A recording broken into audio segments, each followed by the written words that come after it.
Když se Ježíš narodil v judském Betlémě, zahnul právě Heroda, hle, mudrci od východu dorazili do Jeruzaléma a říkali, kde je ten narozený král Židů? Spatřili jsme na východě hvězdu a přišli jsme se mu poklonit.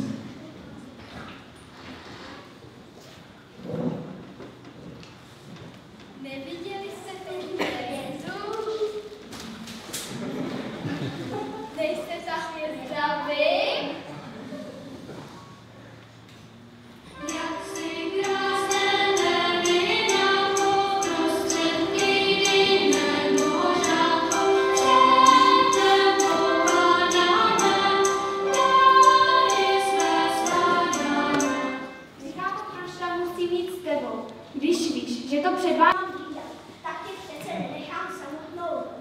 No tak to určitě neříkali, protože většinou přece hlídám já tebe.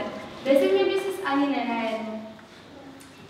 No, možná to neříkáte až tak přesně, ale já nebudu riskovat, že přijdu domů a najdu tě u mýho počítače. Hlavně jenom si koupím čipsy a makáme zpátky.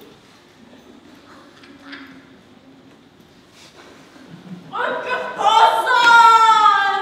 Ať nešlápnete bobšíkovi na nohu! A vůbec nešlapejte tady po té trávě, teď nebude mít bobšík vykonávat svoji potřebu. A jeho kamarádi z našeho kinologického klubu, jak by jsme. Já nevím, co jste to tady. Prosím vás, nejdu moc pozdě na ten předvánoční výprodej. Ne, máte štěstí, ještě nezačal. To víte, já vždycky na tom předprodeji, výprodeji nakoupou všechny dárky pro svoje blízký, pro rodiče, pro děti, pro tchýni, no však to znáte. Ne, neznám. Moje děti a vnoučata si kupují dárky sami. Já jsem tady kvůli bobšíkovi. Rukavice, aby mi chudáček nenastydl. Ty foko, tady je nuda, já už bych se sedl k počítači. Nevíš o někom, kdo má rok to závod? Potřeboval bych něco novýho. No snad k Vánocům něco kapne, ale na co koukáš? Na hvězdu, tamhle, vidíš? Co blbneš, teď kde je? Hvězda? Hvězdný války na počítači, to bych si dal. Dobrý den, prosím nás, už otevřeli? Ještě ne. A co televize Nova, už přijeli? Je tady dneska ta anketa. Taky ne. No to je strašný. Dneska na ty lidi není vůbec žádný spolehnutí. Já mám být za půl hodiny na letišti a oni ještě neotevřeli. Ona například TV Nova.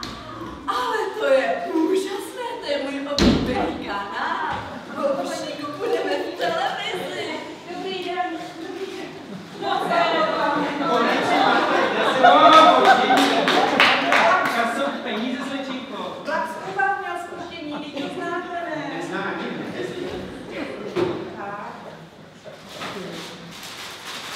Pane, prosím vás, vidíte tamhle tu hvězdu? Ručičko, hvězdu. Nevidíš, že spěchám? Bobšíku, líbily by se ti tyhle? Tyhle? Myslíte, že se to líbí dědečkovi? Ale 100% hned bych si je koupila.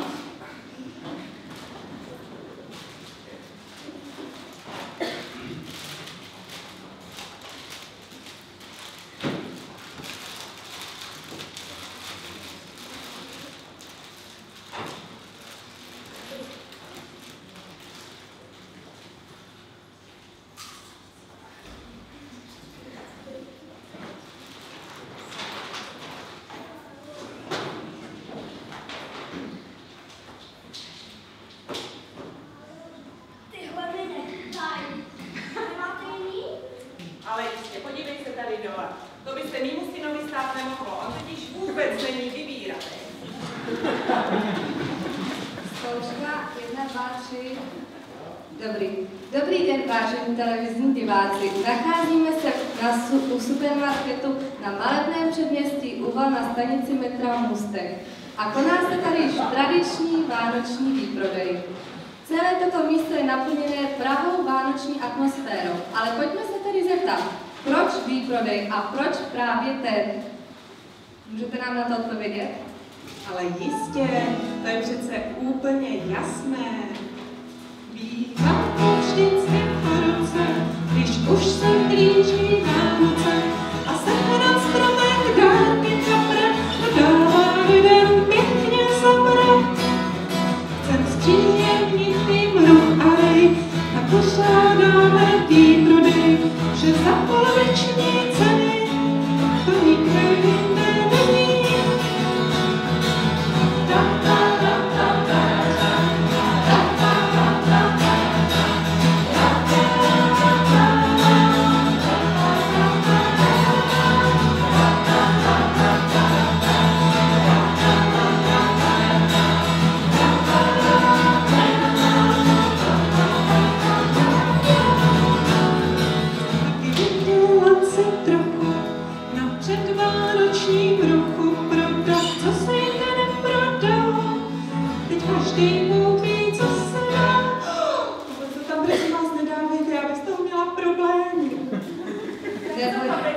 Zásadně nekompromitujeme lidi. Děkuji vám.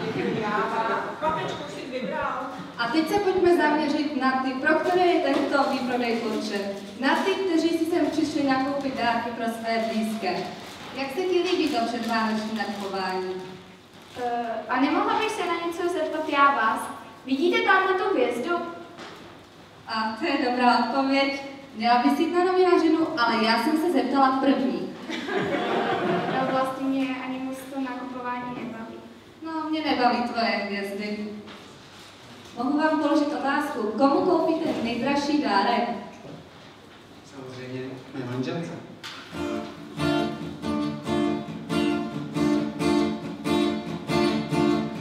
Já zkrátka přes rok nemám vůbec čas na ženu Hanku.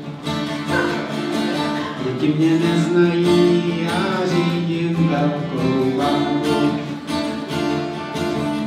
Chci vynahradit rodině, že celý rok jsem v tahu. Pro Hanku, mojí manželku, teď koupím celou Prahu. Já zkrátka přes rok nemám vůbec čas na ženu Hanku. Děti mě neznají, mám v Kazachstánu banku. Dárek za 500 000 i pod stromeček vložím, z toho ona jistě pozná, že láskou stále hořím. Zkrátka přes rok nemá vůbec čas na Hanku. To samozřejmě chápu, ale můžete nám říct, jaký dárek to bude? Nezlobte se, ale to samozřejmě nemohu, protože moje manželka sleduje vaši televizi a hrozně rád bych, aby se to dozvěděla od vás. Chtěl bych, aby to se dozvěděla od Ježíška. To je hezké, ale řekněte mi, co děláte tady na tomto výprodeji? Tady přece manželce dárkovat nebudete. No to samozřejmě ne. Já jsem se stal nedávno sponzorem České policie a chlapci na služebně říkali, že by si přáli novou televizi, protože chystáte prý nějakou krvavou telenovelu. A tak jsem se rozhodl, když je tady ten výprodej, že je to perfektní příležitost. To je krásné, že se tak staráte o naši policii. No já taky doufám, že to náležitě ocení a už mi nebudou dávat pokuty za rychlou jízdu a za špatné parkování, ale teď už promiňte, já hrozně spěchám, víte, za 10 minut musím odjet na letiště, koupím televizi a mažu. Děkuji vám.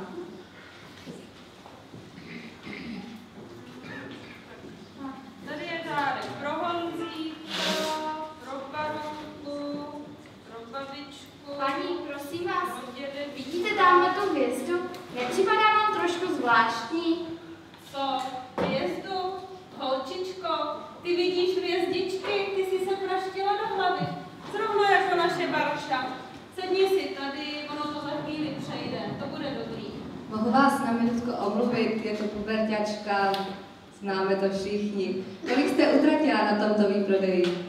No, to by se dalo spočítat. Když jsme přišli, měla jsem 6 000, teď mám 600. No tak si to spočtěte. Ale za to mám dárky pro všechny. Pro Honzíka, pro Baronku, pro babičku, pro dědečka. No, vážně pro všechny a pak se to tady vyplatí na tom výprodeji. A co máte pro manžela? Jejda, táta, na toho jsem zapomněla. Musím běžet mu něco vybrat. A co ty, chlapče, co budeš o Vánocích sledovat v televizi?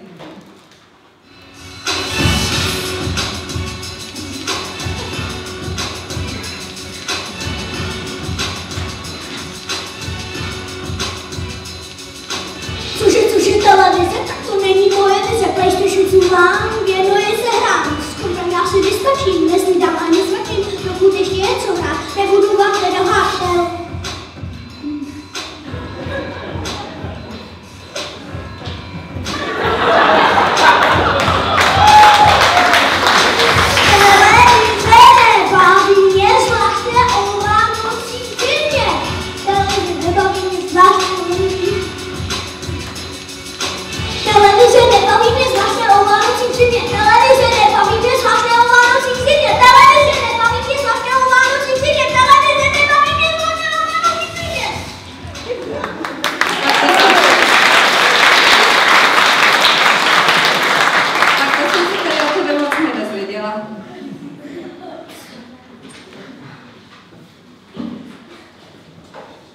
Paní, vidíte tamhle tu hvězdu? Co?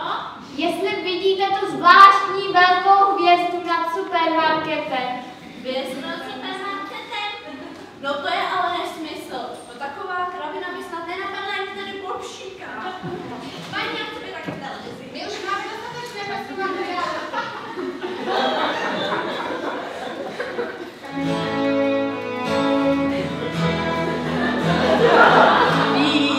Nemám důvodu, že už jsem přes rok důchodu. V tom důchodu se mi skvěle žije, nic mě nezdržuje od kinologie. V důchodu se mi skvěle žije, Bobšík si mě teď užije. Ráno se s Bobšíkem venčíme, pár granulí přitom pojíme. Milujem bez všech vytáček, granule značky miláček, miláček. Milujem bez všech vytáček, granule značky miláček. Tak krásné parky plné psíků, chodících způsobně na pítku. Jak krásné špičkové psí hotely, plahem se srdce teteli, teteli. Krásné špičkové psí hotely, plahem se srdce teteli. V žurnálu Evropský pes, že někde cestou na Dijon je úžasný penzion, penzion. Někde cestou na Dijon je úžasný penzion. Psí, normálně lidi, představte si to. No vidíte to, všude to jde a jenom tady ne. Představte si, jedu s Bobšíkem na Šumavu na dovolenou. No a co se tam nestane? Na dveřích obrovský nápis Sum, vstup, zakázán. No to je nehoráznost, taková diskriminalita. Diskriminace? Jo, jak říkáte, diskreditace. Taková nehorázná xenofolie. Xenofobie. Jak říkáte, drahošky, však vy mi rozumíte.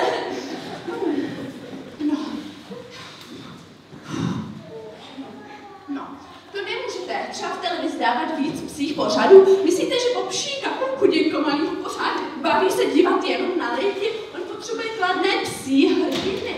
No já jsem volala řediteli televize, já jsem volala do politiky, já jsem oslovovala odbory a nikdo mě neposlouchal. Práva zvířat nikoho nezajímají. Nikoho nezajímají, to máte pravdu, nashledanou. Počkejte, proč děláte třeba psí mis? No, odpovězte mi. Tak já nevím, že bych přece jenom měla vidiny, ta hvězda tam přece je a není to jen tak obyčejná hvězda, jenomže ji kromě mě nikdo nevidí, takže tam doopravdy asi není. Vy taky nevidíte, že? No samozřejmě, že ji... Nevidíte, nesouhlasím. Samozřejmě, že ji vidíš. Ty ji přece taky vidíš, ne? Fakt? Alespoň nejsem blázen sama. To je zvláštní hvězda, víte? Velmi zvláštní. Svítí tak jasně. Jako bych chtěla něco říct. Jako bych chtěla vyprávět o Bohu, který je tím světlem, který miluje lidi a neopustil je, i když se v tom světě často dělou špatný věci. Bůh, no, to se nedivím. Ve škole se o něm moc asi nedozvíš, že jo? I když už je to lepší, než to bývalo, to bylo ještě horší, ale stejně o tom Božím synu, světle světa, světle z Nazareta, hvězdě jitřní, se tady toho moc nedozví. No ale už mě párkrát napadlo, že Vánoce nejsou na kupování dárků v supermarketech, jídlo, pití, koukání na webu. Vlastně bych si přála, aby to bylo ještě něco víc. Opravdu, ale to je úžasný, protože právě pro takový lidi tady ta hvězda svítí. Pro ty, kteří hledají něco víc a jsou ochotní se za tím světlem vydat i na cestu. Ale proč je právě tady nad tím supermarketem, kde si ji vůbec nikdo nevšimne? Vůbec nikdo? Ty jsi si přece všimla, ne? To je jako chcete říct, že je tady jenom kvůli mě. No, nezní to úplně vyloučeně. Dokonce bych řekl, že je to velmi pravděpodobné, že je tady dneska jen a jen kvůli tobě. No ale to bych s tím měla něco dělat. Co říkáte? Možná vydat se tím směrem, který ukazuje. To je bystré děvče. Asi po mamince. To zní rozumně. Vydat se za světlem. Jenomže já nevím jak. To mám prostě jít. Dívat se na ní. Mám takový dojem, že takhle můžu dojít skoro kamkoliv. No, kdybys chtěla, můžu ti s tím pomoct. Mám s tím světem nějaké zkušenosti a když jsem se s ním poprvé setkal, taky jsem potřeboval pomoc průvodce. Tak co ty na to? Samozřejmě to bylo zvládat. Velice rád ti pomůžu. Víš, že tato hvězda kdysi vedla mudrce do Betléma? Znáš ten příběh? Tak to mě budu cestou vyprávět. Je to tak 2000 let. Tak vyšla hvězda do Betléma. A ne všichni ji viděli. Ale byli si mudrci, kteří ji viděli. A podobně jako ty, byli ochotní se vydat na cestu. Aby tu hvězdu viděli zblízka.